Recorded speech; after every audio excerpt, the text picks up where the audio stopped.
Kaže se da paradajz voli sunce i toplotu, ali znate šta paradajz najviše voli? Paradajz voli dobru sadnju.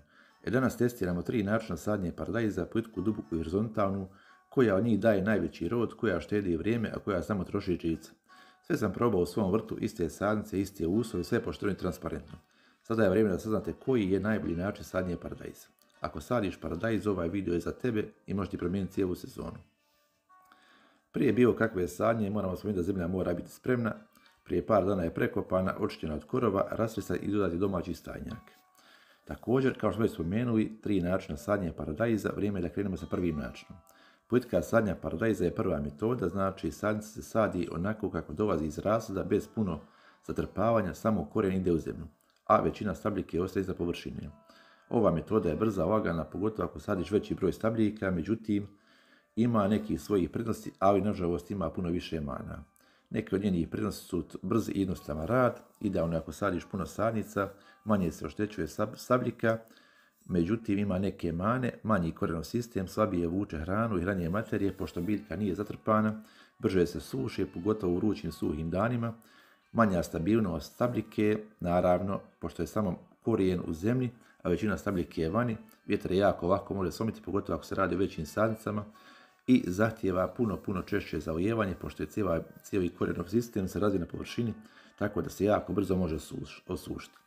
Od 3 načina sadnje paradajza, ovo je sadnja koju bi najmanje preporučio, međutim, ima neki ljudi koji dalje vole ovaj način sadnje, međutim, ovaj način sadnje nije preporučiv iz ovih razloga, vrlo brzo se lomi i razvija jako slab korijenov sistem, biljka zaostaje s rastom.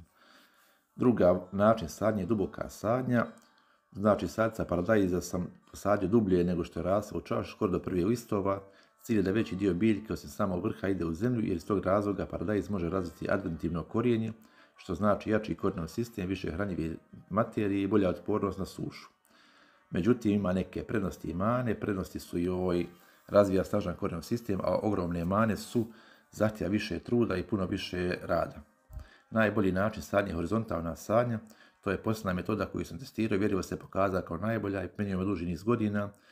Paradajz, odnosno stabljika, se posadi u ležećem, odnosno horizontalnom položaju, tako da bude paralelna sa zemljom. Samo vrh paradajza ostane iznad površine.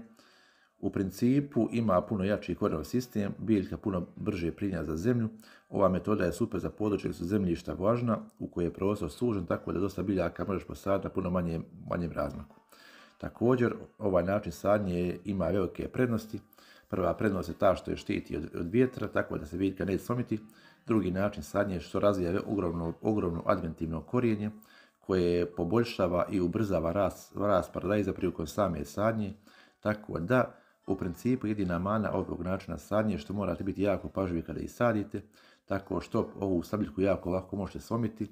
Međutim, ako ste iskusni i ako imate neke malo pažnje, nećete slomiti paradajz, dovoljno je samo da budete doslovno prisebni i to je to. U principu moramo spomenuti da i ovaj način sadnje, pored brojnih prednosti, ima neke mane, teško je implementirati u teškim i kamenitim tlima i zahtijeva puno više pažnje, kao što smo već spomenuli prilikom sadnje, ali kroz moje dugogodišnje iskustvo najbolji način sadnje paradajza.